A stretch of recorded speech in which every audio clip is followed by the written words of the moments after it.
আমার সাথে দেখা করার ইচ্ছা যাদের আছে এই ভিডিওটা স্পেশালি তাদের জন্য।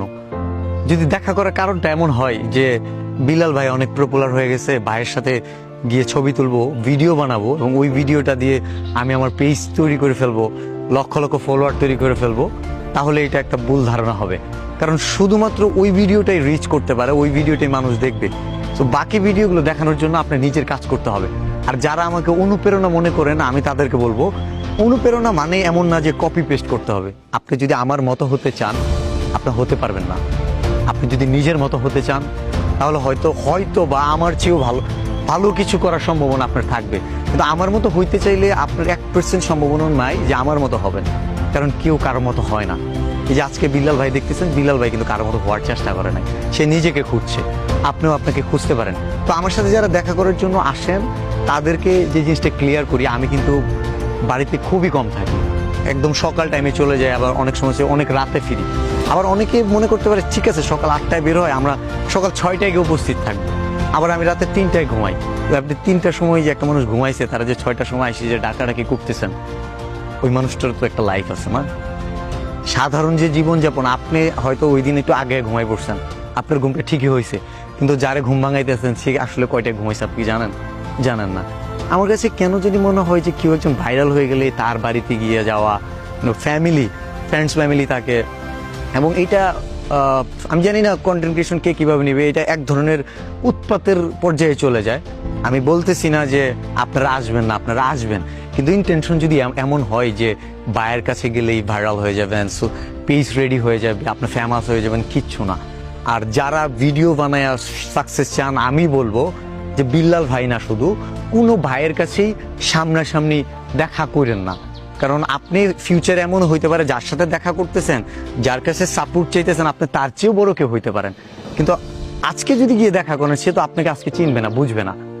এটা তার দোষ না, কারণ আজকে পর্যন্ত আপনি নিজের পরিচয়টা দিতে পারেন নাই যে আপনি এমন কেউ। হতে পারে আপনাকে মিলিয়ন মানুষ ফলো করবে, তো মিলিয়ন মানুষ ফলো করবে এটা যদি আমি জানি, বা যাদের কাছে যাচ্ছেন তারা যদি জানে মিলিয়ন মানুষ আপনাকে ফলো করে বা করবে, ভবিষ্যৎ তার জানে না, যদি জানতো আপনাকে করে, তাহলে আপনাকে ওই ভ্যালুটা দিত। আর ফ্যান যারা আছে, যারা আসলে ভালোবাসে, যাদের উদ্দেশ্য এমন কিছুই না জাস্ট একটা ছবি তুলবে, সো তারা বাড়ি পর্যন্ত, আমার মনে হয় না যে একটা পিকচারের জন্য বাসায় গিয়া যা পাওয়া গেল না, সো বাসা পর্যন্ত আসার দরকার। তাদের সাথে কিন্তু রাস্তায় দেখা হয়ে যায়। এবং আমি সর্বোচ্চ চেষ্টা করি খুব বিজি না থাকলে আমি মাস্কও পরি না, যেন হয় ডাকতে অসুবিধা হবে যে ভাইয়ের সাথে একটা ছবি তুলতাম, যেন ওই সময়টা আমি বের করে পিকচার তুলতে পারি।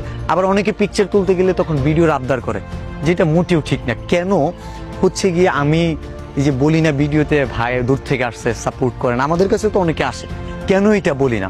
দুইটা কারণে বলি না।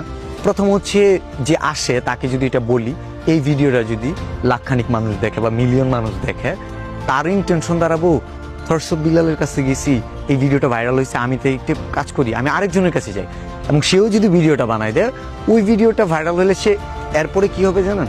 সে অ্যাকচুয়ালি তার কন্টেন্ট, সে কাজ করবে না, সে শুধু মানুষের কাছে যাবে আর ভিডিও বানাবে, কিন্তু এতে কিন্তু তার জনপ্রিয়তা হবে না, বরঞ্চ মানুষ তাকে ছাত্রী হিসেবে বলতে পারে। তো এটা হচ্ছে গিয়ে তার প্রসঙ্গ। এখন আমি কেন বানাচ্ছি না, আমার সমস্যাটা কোথায়? কেউ বলতে পারে যে না ওইটা তার ব্যাপার, কিন্তু আপনি কেন বানাই দিচ্ছেন না?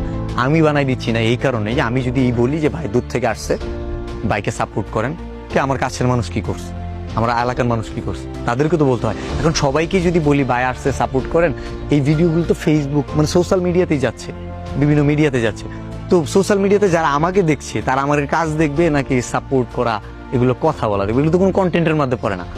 যার কথা বলতেছি যে ভাই দূর থেকে আসে সাপোর্ট করেন, তার কাজ যদি ভালো হইতো মানুষ অবশ্যই দেখবে। হ্যাঁ, তারটা এখন হচ্ছে না, একসময় হবে, তার ওই চর্চাটা প্র্যাকটিস করতে হবে যে আমিও হব। এই জন্যই বলে যে খেটে বড় হও, চেটে নয়, এবং আমিও সেটাই চাই, কারণ আমি ওই চেটে বড় হওয়ার মধ্যে বিশ্বাসী না। প্রসব বিলাল শুধু না, যে কয়টা কন্টেন্ট ক্রিয়েটর আছে বাংলাদেশে, যারা কন্টেন্ট ক্রিয়েশন জার্নিতে আসছে, সবাই কিন্তু কাজ করে উঠছে। আপনি একটা মানুষ দেখাইতে পারবেন যে এই মানুষটাকে ও বলে দিছিল ভাই দূর থেকে আসে সাপোর্ট করেন, ভাইয়ের ভিডিওগুলো দেখেন, এবং ও এখন ফেমাস হয়ে গেছে? না। যদিও সেটা হয়ে থাকে, সেটা ওই ভিডিওর জন্য না, তার কাজ দিয়ে হয়েছে। তো আমি কি বলতে চাইতেছি, যারা আমার ভিডিওগুলো দেখেন, ভাবেন যে আমি বিল্লাল ভাইয়ের মতো হইতে চাই, আমি বলবো যে বিল্লাল ভাই যেই টাইপের ভিডিওস বানা আপনি কন্টিনিউ করেন, কোনো সমস্যা নাই। এতে আপনার জড়তা ভাঙবে, আপনার কথা বলার যে স্পিরিটটা আসবে, প্রেজেন্টেশন স্কিল ভালো হবে, এবং আপনি যে চিন্তা ভাবনা করে নিজে কিছু লেখার চেষ্টা করতেছেন, এইটা আপনাকে অনেক দূরে এগিয়ে নিয়ে যাবে। কিন্তু এর পাশাপাশি কি করতে পারে, আপনি যদি দেশের বাইরে থাকেন, শুধু বিল্লাল ভাইয়ের মতো কথা কেন বলবেন? ওই দেশের কালচারের সাথে বাংলাদেশের কালচার কি ডিফারেন্ট আছে? ওই দেশে হতে পারে যে কি জানি বলে, গরুর মাংস আর ভাত, 1 প্লেট গরুর মাংস আর ভাত, 2 প্লেট ভাত, কয় টাকা দাম সেটাও আমি জানি না, আমার দেশের মানুষ হয়তো জানে না। আগ্রহ থাকতেই পারে যে ওই দেশের মানুষের এই জিনিসটা বাঙালিরা খায়, কয় টাকা খরচ হয়, বা ওই দেশে একটা মানুষ সে মেসে থাকতেছে, খাইতেছে, তার কত টাকা খরচ হয় নর্মালি থাকতে গেলে। শুধু ঢাকার একটা মানুষ তখন কম্পেয়ার করতে পারে, যেটা আমার ঢাকায় যদি থাকি এত টাকা, আচ্ছা আমি তাহলে দুবাইয়ের এই জায়গায় থাকতেছি এত টাকা, ডিফারেন্ট বুঝতে পারে। এবং অনেক ধরনের জনরা থাকতে পারে। এবং আমি কিছু কন্টেন্টের গ্রাফ শেয়ার করব ফিউচারে, যেইখান থেকে আমি বিলিভ করি মিলিয়ন মিলিয়ন মানুষ তাকে চিনবে, তার কাজগুলো দেখবে, এবং এগুলো আমি শেয়ার করব খুব শীঘ্রই। আর এই ভিডিওটাতে আমাকে কেউ ভুল বুঝবেন না, আপনাদের যদি আমি আমার কথা ধারা কষ্ট দিয়ে থাকি, আমার উদ্দেশ্য কষ্ট দিও না। উদ্দেশ্য হচ্ছে সত্যটা জানানো যাক, যে আমার কাছে আসতেছেন অনেক দূর থেকে গাড়ি ভাড়া দিয়া, অনেক কষ্ট করে আসার পরে পাইতেছেন না, বা পাওয়ার পরেও আমার সাথে ভিডিও বানাতে চাচ্ছেন, আমি হয়তো যে লজিকটা আপনাকে দিচ্ছি আপনার কাছে পছন্দ হচ্ছে না, কারণ আপনার তো অনেক ইচ্ছা, অনেক স্বপ্ন নিয়ে আসছেন যে ভাইয়ের সাথে একটা ভিডিও বানাবো, এই ভিডিওটা আমার ফ্রেন্ডস ফ্যামিলি দেখবে, দেশের মানুষ দেখবে। সো ভাইকে মাফ করবেন, কখনোই ভাইয়ের কাছে এই ধরনের ভিডিও পাবেন না, কারণ আমি চাই না যে আপনার ক্ষতি হোক, আমি চাই না আমার নিজের ক্ষতি হোক। আমি চাই আপনি যতটুক যোগ্য আপনি তৈরি হন, তারপরে আপনার যোগ্যতা অনুযায়ী আপনি নিজের অবস্থান তৈরি করেন। এবং আমার বিশ্বাস, যদি আপনি চেষ্টা করেন, আপনি নিজের সেরাটা দিয়ে আপনি পারবেন। ধন্যবাদ।